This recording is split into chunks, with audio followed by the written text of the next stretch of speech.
Hello दोस्तों, Phoenix stay circle में आप लोगों का स्वागत है। तो हम लोग पढ़ रहे थे एसिड बेस वाला चैप्टर। ठीक है। और उसमें हम लोग जो है एसिड और बेस से संबंधित जो फंडामेंटल बात होता है वो हम लोग पढ़ चुके थे। ठीक है। तो अम्ल और क्षार के बारे में इसका जो इंट्रोडक्शन है, अम्ल किसको कहते हैं, क्षार किसको कहते हैं, अम्ल और क्षार में क्या अंतर होता है, हम इसको कैसे पहचानेंगे, है ना, लिटमस पेपर टेस्ट, इंडिकेटर वगैरह सूचक वाला जो पार्ट है वो हम लोग कर चुके हैं। वो वीडियो नहीं देखे हैं, इसका डिस्क्रिप्शन बॉक्स में लिंक डाल दिया गया है, तो अब देख सकते हैं। ठीक है। आज हम लोग पढ़ेंगे अम्ल क्षार के प्रकार, मतलब उसके टाइप्स पढ़ेंगे। ठीक है। तो सबसे पहले पढ़ेंगे अम्ल के प्रकार, है ना, मतलब टाइप्स ऑफ एसिड। एसिड आपको पता है, बताए थे कि ये खट्टा होता है, और दूसरा वैसा जो पानी में जब उसको घुलाया जाता है, मिलाया जाता है, तो वो कैसा देगा, ग्लूकोज में से हाइड्रोजन आयन देगा, वो एसिड कहलाएगा।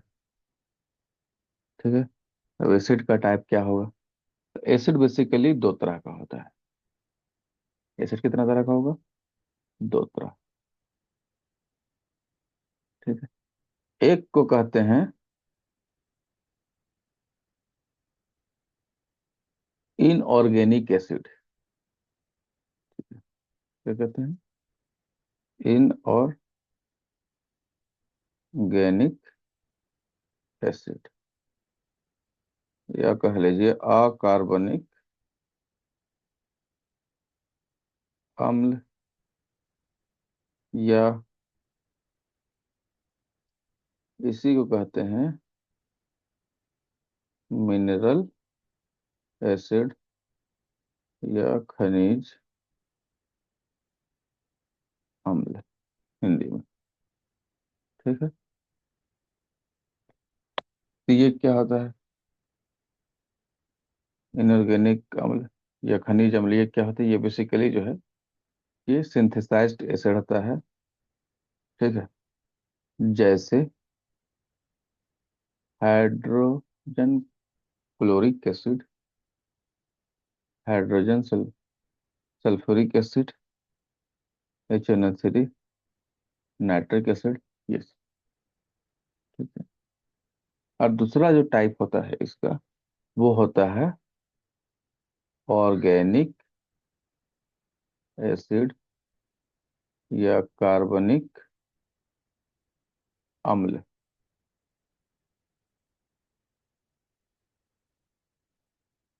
ठीक है। या इसको कह लीजिए प्राकृतिक अम्ल, या नेचुरल एसिड।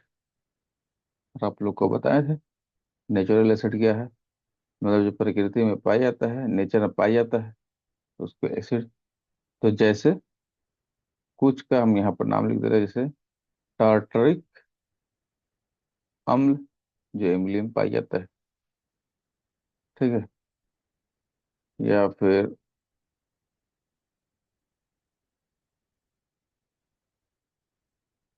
ऑक्जेलिक अम्ल, जो मेरे ख्याल से एप्पल में पाया जाता है। ठीक है। इसी तरीके से साइट्रस अम्ल, जो नींबू या खट्टा ऑरेंज में पाया जाता है। तो ये सब क्या हो गया, ये सब जो है प्राकृतिक अम्ल या कार्बनिक अम्ल हो गया। एक और जो है इसके जो है प्रबलता, या इसका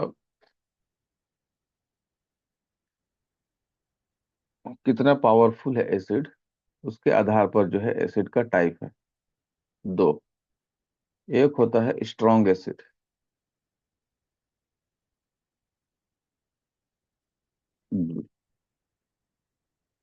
और एक होता है वीक एसिड।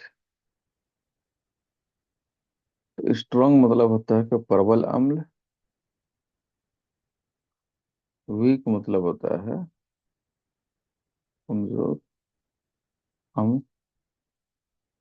ठीक है। तो स्ट्रॉन्ग एसिड जो है ये क्या है, ये किसको कहेंगे, है ना, जो जल में पूरी तरह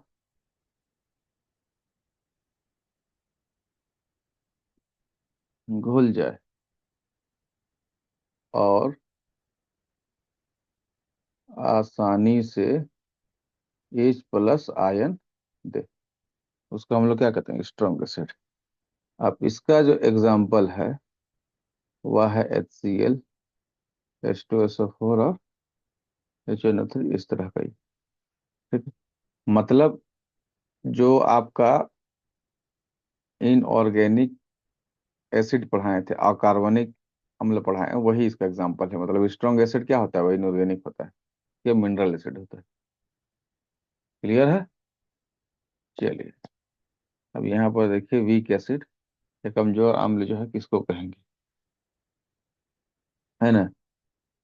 तो जो जल में अंशतः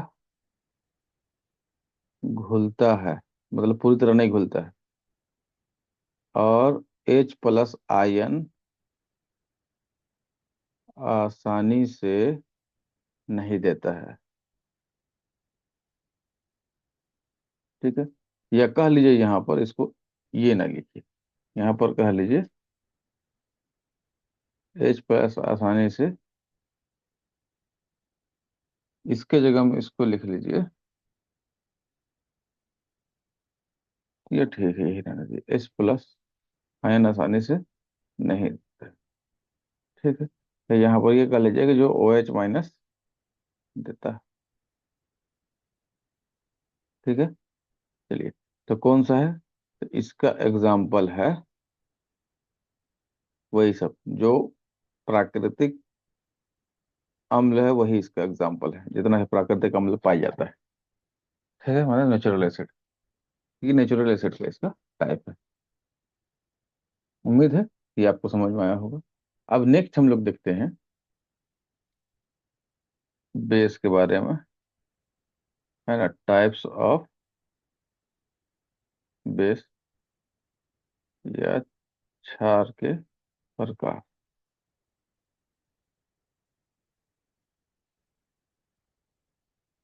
चलिए, ये भी दो तरह का है, on the basis of solubility, घुलनशीलता के आधार पर जो है बेस दो प्रकार का होता है। एक होता है जल में घुलनशील, और एक होता है जल में अघुलनशील। एक जल में घुल जाएगा, एक जल में नहीं घुलेगा। तो जल में जो घुल जाएगा वैसे क्षार को अल्कली कहते हैं। क्या कहते हैं, अल्कली कहते हैं। और इसका जो है एग्जाम्पल जो है वो है sodium hydroxide, potassium hydroxide, etc।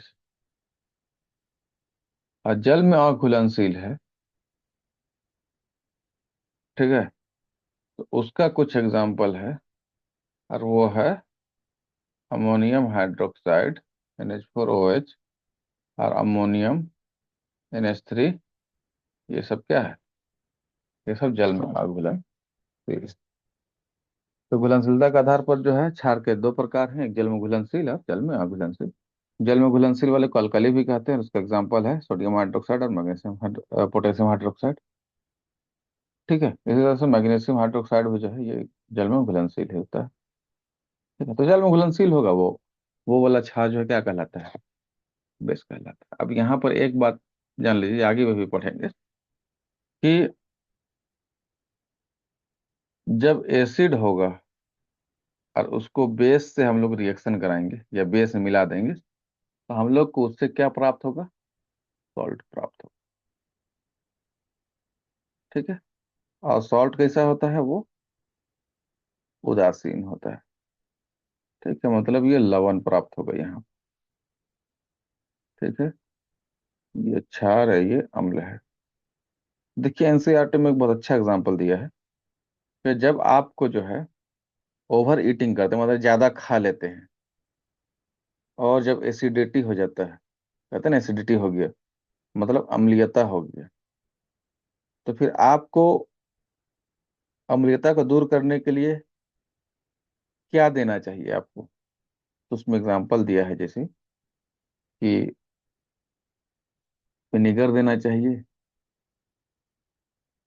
ठीक है, या फिर जो है उसको क्या देना चाहिए, वो यहाँ पर देखिए इस तरह से देखिए, उसको आप नींबू पानी देंगे, सिरका देंगे, या बेकिंग सोडा देंगे यहाँ, ठीक है। तो यहाँ पर जो है आप उसको क्या दीजिएगा, बेकिंग सोडा दीजिएगा। तो बेकिंग सोडा क्यों दीजिएगा, इसलिए कि बेकिंग सोडा जो होता है वो क्या होता है, वो क्षार होता है, बेस होता है। इसके साथ रिएक्ट करके क्या बना देगा, ये लवण बना देगा, मतलब न्यूट्रलाइज कर देगा, ठीक है। तो अम्ल और क्षार का जो रिएक्शन है उसको जो है उदासीनीकरण अभिक्रिया या प्रतिक्रिया कहते हैं। ये भी एग्जाम में पूछा हुआ है, ठीक है। तो चलिए इस सब के बारे में रासायनिक प्रॉपर्ट गुण वाला जो बात करेंगे, रासायनिक गुण अम्ल और क्षार का, उस वाली वीडियो में इससे डिटेल से बात करेंगे, ठीक है। यदि वीडियो को अच्छा लग रहा है तो लाइक शेयर कीजिए, और जो चैनल में नए हैं वो चैनल को सब्सक्राइब कर लीजिए। वीडियो देखने के लिए थैंक यू।